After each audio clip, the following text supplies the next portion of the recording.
Hello caffeine fiends, and welcome to another coffee review video for www.getbeaned.com. I'm the Mean Bean Machine, and today we're going to start the video off with a history lesson. So, in the 1840s, people like Charles Baudelaire, Honoré de Balzac, Alexandre Dumas and Victor Hugo would gather in Paris's famous Club des Achines and chug mugs of strong black coffee mixed with marijuana to start their day. Why do I start with this history lesson? Well, today we're looking at Best Buds Single Origin from Guatemala from Dark Arts Coffee. And this coffee, as the name suggests, and even the label with its little printed marijuana leaf, for those of you not in the know, which I should hope is most people. It's illegal now. Certainly is here in the UK anyway. Yeah, so the branding around this is cannabis, marijuana. I don't know, do a lot of... It's a weird sort of branding because cannabis is, you know, kind of a relaxant, and caffeine is a stimulant. So do the two go together? I mean, in the 1840s they thought it did. And I mean, there was a lot of creative people are listed in that. So you never know. I'm not advocating that, by the way. I'm just saying that's your history lesson. So, you know, don't come at me, parents and, you know, anti-drug users. I didn't say do it. I'm just saying that's what happened. Anyway, so the branding around this is, you know, marijuana and whatnot, which is odd because when I ordered it from the Dark Arts Coffee website, it didn't kind of come with anything, which is a shame. That's a joke, by the way. Any police officers watching, I wouldn't touch the stuff. But yeah, the marketing around this was interesting. I got an email about it on April the 20th. For those in the know, they'll see the link there. And it came with another bag of beans, which I can't, or another box of beans, which was called something Cheech, in reference to the famous actor from Cheech and Chong, who were famous for their films about marijuana. So yeah, interesting that the branding is around this, because kind of it's not a Colombian coffee or a kind of a place that's known for marijuana. I'm sure Guatemala is known for marijuana if you know the right places, but it's a strange branding, but it seems to work. I bought it, so what the hell. As usual with Dark Arts kind of coffee orders, it came with some free stickers too, which I'm down with. Always love a freebie, sticker or otherwise. So single origin Guatemalan beans. Interested, not tried these yet. I've got the coffee there. I've left it a little bit, so the crema has kind of dissipated a little. It did have a nice thicker crema on that. It's become watery over time as I've let it dissipate. But as you kind of open up the bag before you grind the beans, it has an almost kind of honey smell, which is really interesting because in the tasting notes it doesn't mention that at all.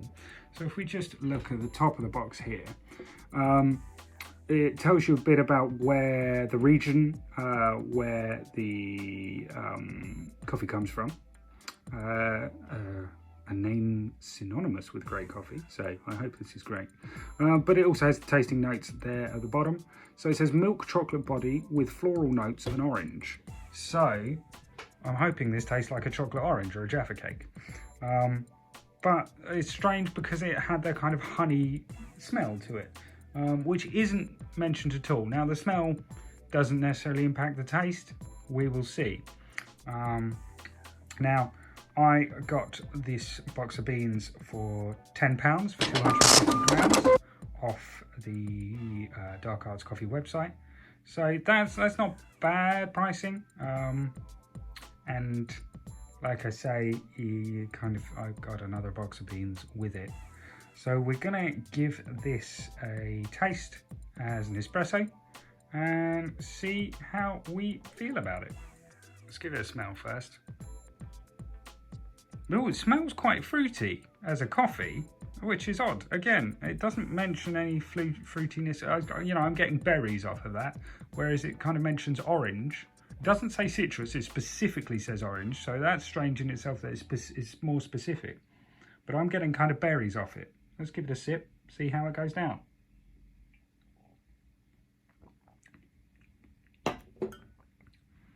Yeah, no, I do get orange. I will give them that. Chocolatey, not so much. It's not too full-bodied.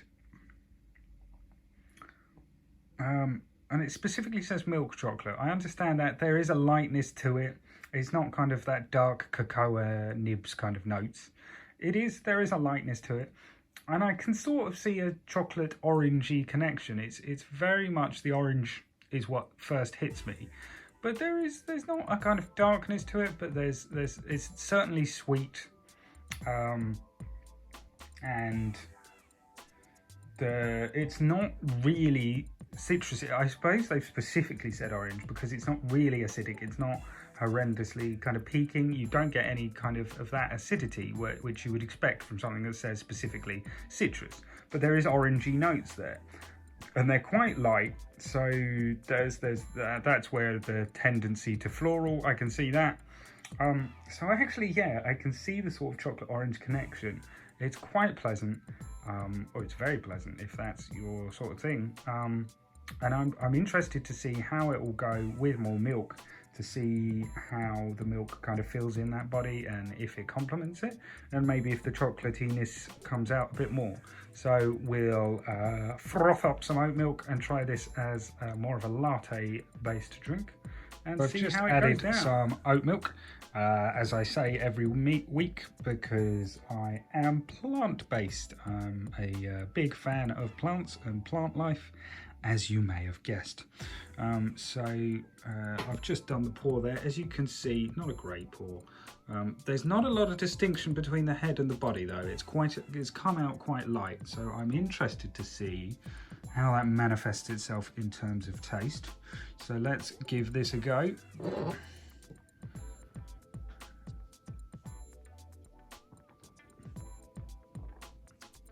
I'm going to give that another sip. Does the chocolatiness come out more so? I don't necessarily think so. It's certainly not kind of dulled. I guess the orange note is more dulled. And I'd say you would want to drink that black, personally. That's how I feel about that coffee, because more of those notes coming through that you want to come through.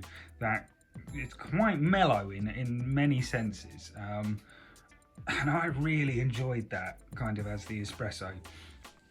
That's not to say I'm not enjoying it as the latte. I will drink this day in, day out. I'm a huge fan of Dark Arts coffee, as I'm sure you may have guessed by how many reviews we're doing of their stuff. So yeah, I really do like that. I would probably err on the side of a black coffee with that one. But yes, really nice Guatemalan coffee, single origin, £10, 250 grams. Big yes from me. Like I say, you also get freebies if you order online and they deliver it to you. And they do currently have discount codes during this kind of lockdown period that are worth looking up. So, thank you very much. Take care, do like and subscribe, and we'll see you again for another coffee review. Bye-bye.